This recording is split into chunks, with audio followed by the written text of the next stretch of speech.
সালামু আলাইকুম, ঈদ মুবারক। অনেকদিন পর আবার আমি এই নিউজটা নিয়ে আপনাদের সামনে হাজির হলাম। আসলে দেশে আসার পরে ব্যক্তিগত কাজে ব্যবসা বাণিজ্য আছে, হ্যালো প্রবাসী পরিবারে অনেকে হয়তো কানেক্টেড আছেন। আমাদের একটা বিজনেস প্রকল্প আছে যেখানে 1000-5 প্রবাসী মিলে আমরা অনেকগুলো প্রজেক্ট নিচ্ছি। তো এগুলোর কারণে আসলে নিউজগুলো খুব বেশি আপডেট করতে পারছি না, আর আমার স্টুডিওর কাজ চলমান, তা সেজন্য কন্টিনিউ না, বাট ইনশাল্লাহ খুব শীঘ্রই নাইমিলি উইল বি ব্যাক অ্যাগেইন আগের মতন 8টা-10টা ভিডিও নিয়ে। বাট এই ভিডিওটা না করে পারি নাই, বিশেষ করে যারা ইরানের ভক্তরা আছেন। অনেকদিন পর আরেকবার জিন্দা হন, মিনস হচ্ছে লারা দিতে হবে আর কি, মানে ভিডিওটা শেয়ারও করবেন। কারণ এখানে যে জিনিসটা আমি বলি, অনেক প্রবাসী আমার উপর ক্ষিপ্ত হন। কেন ক্ষিপ্ত হন? ইরান যে দেশগুলোর টার্গেট করে আঘাত করে, তো সেই দেশগুলোতে আমাদের অনেক প্রবাসী ভাইরা আছেন যাদের রুটি রিজিকের ব্যবস্থা ওই দেশগুলো থেকে হয়।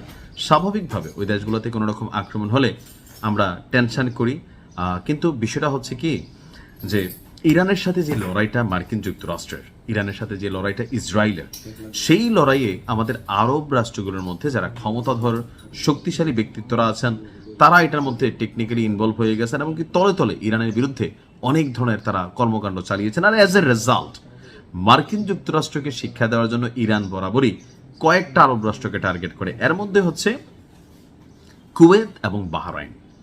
বাহরাইন সম্পর্কে অনেকেই জানেন না যে মার্কিন যুক্তরাষ্ট্র মধ্যপ্রাচ্যের দেশগুলোর মধ্যে যে ষষ্ঠ অথবা সপ্তম সম্ভবত নৌঘাটি সবচেয়ে বিশাল। সেখানে যুদ্ধজাহাজ, ডেস্ট্রয়ার, সাবমেরিন থেকে শুরু করে অনেক ধরনের জিনিস তারা ওইখানে রাখছে, বাহরাইনে রাখছে। এটা থেকে কি করে, মধ্যপ্রাচ্যের কোনো দেশের সাথে যখন গুতাগুতি লাগে, লাইক ধরেন ইরাক, আফগানিস্তান বা অতীতে যাদের সাথে হয়েছে, ওই সমুদ্রপথে এরা এগুলো পাঠাই দিচ্ছে। সো এটা একটা শক্ত ঘাঁটি মার্কিনীদের, এমনকি একটা হিউজ বিলিয়ন্স অফ ডলার তারা এখানে বিনিয়োগ করছে। সো ইরান যখন টার্গেট করে কারে করে, বাহরাইনকে করে। আরেকটা দেশ হচ্ছে কুয়েত, যথেষ্ট ধনী দেশ, কিন্তু তারাও আমেরিকার একটা বিশাল সেনাবাহিনী তারা লালন পালন করে।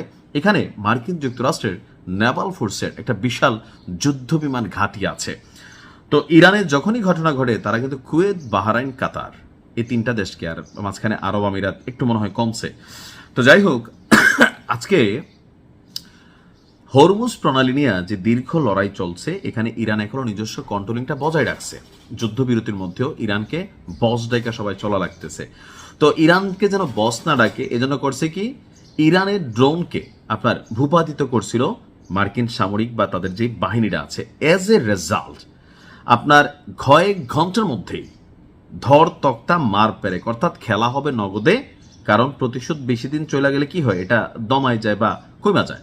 তো ইরান করছে কি, তাদের বিরুদ্ধে যে অভিযান চালাইছে এই সামরিক নৌবাহিনী বা মার্কিন যুক্তরাষ্ট্রের নেতৃত্বে যে বাহিনী আছে সমুদ্র অপেক্ষমান, তাদেরকে পাল্টা জবাব দেওয়ার জন্য করছে কি, আপনার কুয়েত, বাহরাইনকে লক্ষ্য করে 7টি শক্তিশালী ব্যালিস্টিক ক্ষেপণাস্ত্র ছড়েছে। আর তথ্যকার মার্কিন সামরিক বাহিনীর সেন্ট্রাল কমান্ড এক্সে দেওয়া এক তথ্যে বলা হচ্ছে ইরান 7টি শক্তিশালী ক্ষেপণাস্ত্র ছুড়েছে। তবে মার্কিন যুক্তরাষ্ট্রের দাবি এর মধ্যে বেশ কয়েকটি তারা প্রতিহত করেছে। আর এই ঘটনায় মার্কিন সেনা সদস্যদের তেমন কোনো ক্ষতি হয়নি। একই সঙ্গে বাহরাইনে অবস্থিত মার্কিন বাহিনীর পঞ্চম নৌবহর, ষষ্ঠ সপ্তম না, পঞ্চম নৌবহরের যে সদর দপ্তর, সেখানে যে হামলা হয়েছে, আমেরিকা দাবি করছে যে আসলে সেখানে বড় ধরনের কোনো আপনার ক্ষতি হয়নি। কিন্তু ইরান কি বলছে, ইরানের আধা সরকারি নিউজ তাসনিম নিউজ, তারা বলছে ক্যাশম দ্বীপ এবং গৌরক অঞ্চলে থাকা মার্কিনীদের যেই এখানে আপনার কি বলা হয় যে বিভিন্ন আপনার কি বলা যায় এই প্রতিষ্ঠানগুলো আছে, টেলিকমিউনিকেশন, আরো বিভিন্ন জায়গায়, সেখানে তারা অভিযান চালিয়েছে। আইআরটিসির অ্যারোস্পেস ফোর্স বলছে তারা কুয়েতের আলী আল সালেম এয়ারবেস এবং বাহরাইনে যুক্তরাষ্ট্রের নৌবাহিনীর 5th ফ্লিট অর্থাৎ পঞ্চম নৌবহর সংশ্লিষ্ট যে স্থাপনাগুলো আছে, সেখানে ব্যালিস্টিক ক্ষেপণাস্ত্র আঘাত করে তারা গুড়িয়ে দিয়েছে।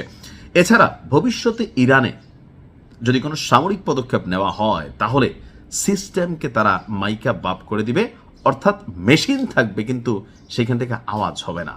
লাইক একটা নিথর দেহ, শরীরটা আছে, ভিতরে প্রাণ ত্যাগ করে গেছে। অর্থাৎ ইরান এই মুহূর্তে ঝুঁকেঙ্গা নেহি সালাই স্টাইলে তারা অবস্থানে আছে। ইনশাল্লাহ ইরান সহ সাময়িক আপডেটগুলোতে আবারও আমি আপনাদের সাথে ফিরে আসছি। ভালো থাকুন, আসসালামু আলাইকুম।